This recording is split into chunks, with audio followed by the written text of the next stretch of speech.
न्याय खरं तिला मिळायला पाहिजे होता। काल सगळ्या भारतीय जनता पार्टीच्या नेत्यांनी देवेंद्र फडणवीसांनी SIT नेमली म्हणून सगळ्यांनी त्यांचं अभिनंदन केलं, आभार देखील मानायची घाई केली।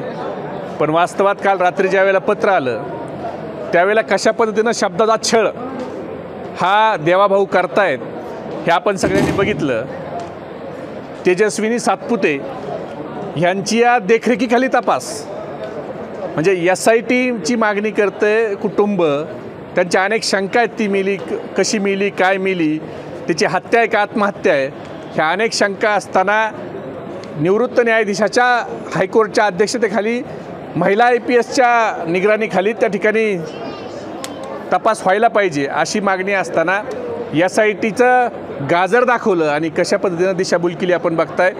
त्यांनी देखरेखीखाली असा शब्द वापरला, म्हणजे ज्या संपदाचा मृत्यूच्या अगोदर छळ झाला आता तिला न्याय मिळवण्यासाठी देखील तिचा छळ चालू आहे। देखरेखीखाली करण्यापेक्षा देवाभाऊ तुम्ही SIT का करत नाही हा आमचा प्रश्न आहे ना। तुम्ही नेमकं कुणाला वाचवताय? असाच शब्द छळ तुम्ही नन्नावरेच्या कुटुंबाच्या बाबतीत केला। नन्नावरेच्या ज्यावेळेला आत्महत्या झाली आणि त्याने रणजित सिंह निंबाळकर, नाईक निंबाळकर आणि 4 नावं घेतली, तुम्ही बाकी 4 लोकांना अटक केलं, पण रणजित सिंह नाईक निंबाळकर अटक त्या ठिकाणी झाला नाही। आणि उत्तर देताना सांगितलं की फलटणमध्ये 32 रणजित सिंह नाईक निंबाळकर आहेत। अहो, म्हणजे तिथंही शब्दाचा छळ, एवढा कोण मोठा रणजित नाईक निंबाळकर आहे हा प्रश्न मी वारंवार विचारतोय ना। तशाच पद्धतीचा शब्दाचा SIT जर स्थापन केली तर ते चौकशीचं एक विशेष पथक आहे, त्याला स्वतंत्र अधिकार आहेत, ते कक्षेच्या तपास यंत्रणेच्या कक्षेच्या बाहेर जाऊन चौकशी करू शकतं। ब्रेन मॅपिंग असेल, नार्को टेस्ट असेल, अशा देखील चौकशा त्या करू शकतं, त्याला विशेष अधिकार असतात इतरांच्यापेक्षा। ते स्वतंत्र, ते जे एखादं संवेदनशील प्रकरण असेल किंवा एखादं उच्चस्तरीय प्रकरण असेल त्याच्यात SIT नेमली जाते। मग SIT न नेमता नेमकं देवाभाऊला याच्यात कुणाला पाठीशी घालायचं आणि शब्दछळ का करताय? नेमका संपदाच्या चारित्र्यावर तुमचे सत्ताधारी लोक येऊन बोलतायत, याच्यातून देवाभाऊला फलटणच्या जंगलराजचा वीरप्पन कोण आहे हे समोर येऊ द्यायचं नाही, म्हणूनच हे सगळा आटापिटा चालला आहे। तुम्ही SIT नेमली आहे त्याच्यावर शंका घेतात का? SIT नेमलीच कुठं आहे? कुठं नेमली SIT? पत्र तुम्ही बघितलं का? ते पत्र SIT नाही आहे, त्या पत्रात स्पष्ट लिहिलं आहे तेजस्विनी सातपुते ह्यांच्या देखरेखीखाली। आमचं तर म्हणणं आहे ना SIT नेमा, SITचे अधिकार वेगळे आहेत ना। भाजपच्या काही नेत्यांनी फडणवीस साहेबांचं यातून कौतुक केलं, मग त्या नेत्यांना मला हाच प्रश्न विचारायचा आहे की ही SIT आहे का? असली तर महाराष्ट्राला येऊन सांगा की हे SITचं पत्र आहे। इथं जे शब्द छळत चालला आहे ना, जसा संपदाचा छळ झाला आहे अगोदर, मृत्यूच्या अगोदर जो छळ झाला आहे, आता देखील शब्दाचा छळ चालला आहे।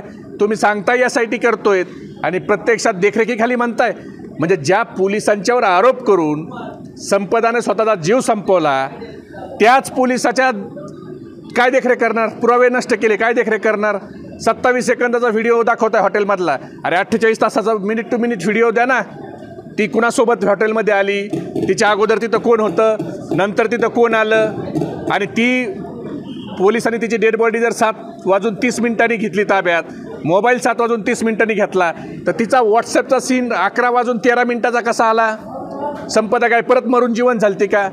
तुम्ही सांगताय सकाळी 9 वाजल्यापासून तिने दार उघडलं नाही, मग सकाळी 9 वाजल्यापासून दार उघडलं नाही, पोलिसांनी 7:30ला बॉडी ताब्यात घेतली, रात्री 11 वाजता कुणी लास्ट सीन बघितलं तिचा? म्हणजे ती काय, ह्या सगळ्या ज्या शंका आहेत, आणि तिने मला खोटे फिटनेस सर्टिफिकेट द्या म्हणून दबाव टाकत होता। रत्नदीप निंबाळकर ज्यांची हत्या झाली 12 मार्चला, खून झाला, त्या रत्नदीप निंबाळकरांच्या बायकोनं मीडियासमोर येऊन सांगितलं की माझ्या पतीची जा खून झाला तर त्याला अपघात दाखवा असा आणि तसा पद्धतीचा पोस्टमॉर्टम रिपोर्ट द्या म्हणून संपदावर दबाव होता। संपदानं त्यांना नातेवाईकाला बोलून घेऊन सांगितलं आणि त्यांनी मग काही राजकीय नेत्यांना फोन केले।